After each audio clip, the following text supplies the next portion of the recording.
голям ентусиазъм и много усмивки в Полша беше дадено началото на едно по-особено световно първенство по футбол. Участниците в него не са Меси, Кристиано Роналдо или Неймар. Тук обаче са Георги, Теодора, още 14 български момчета и момичета и над 500 други участници. Всички те обединени от една огромна мечта – за по-добър живот, защото са бездомни. В Познан България ще следи с интерес какво може да направи отборът на надеждата. Играчите са тук, за да могат наистина да се почувстват част от това приключение, да усетят тази позитивна атмосфера, която е навсякъде около тях, защото изненадващо за хора, които имат толкова тежки съдби, те в момента са супер щастливи и наистина се преживяват всичко около тях. Статистиката от досегашните 10 световни първенства показва, че 70% от участниците наистина успяват да променят и себе си, и живота си. Чувствам някаква отговорност да покажа, че сме наистина горди българки и българи. Да покажем, че може и деца от институции в трудно положение да бъдат отговорни, да бъдат като в един отбор, да живеят емоцията, да играят света, само да си представим добре.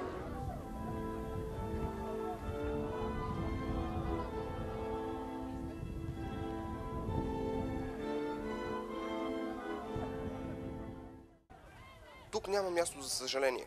Нито един от 16-те ни футболисти не моли за това. Те разчитат единствено на себе си, за да се развиват и оцеляват. На терена обаче са един сплотен тим. Те са хора бездомно, очевидно имат държава. Това е достатъчно. Те са преценили, че това е техния дом и независимо дали имат подслон над главите. След дебютното участие на мъжкия ни тим преди година в Мексико Сити и 14-то място тогава, сега амбициите на тима на Методи Здравков са още по-големи. Рано или късно аз вярвам, че не само ще България, не само ще прескочи така това 14-то място, но и ще стане световен шампион. Да се надяваме, че ще бъде още сега, тук в Полша. Това ми е мечтата. От малък искам да се занимавам с футбол и въобще не очаквах, че стигна до този вид етап да представлявам България. Това за мен е нещо голямо и се радвам, че ще бъде. За 2 години от началото на проекта у нас, много от участниците направиха огромна крачка в живота си и го погледнаха от по-светлата му страна. Тези, които избраха футбола, усетиха неговата сила да променя съдби.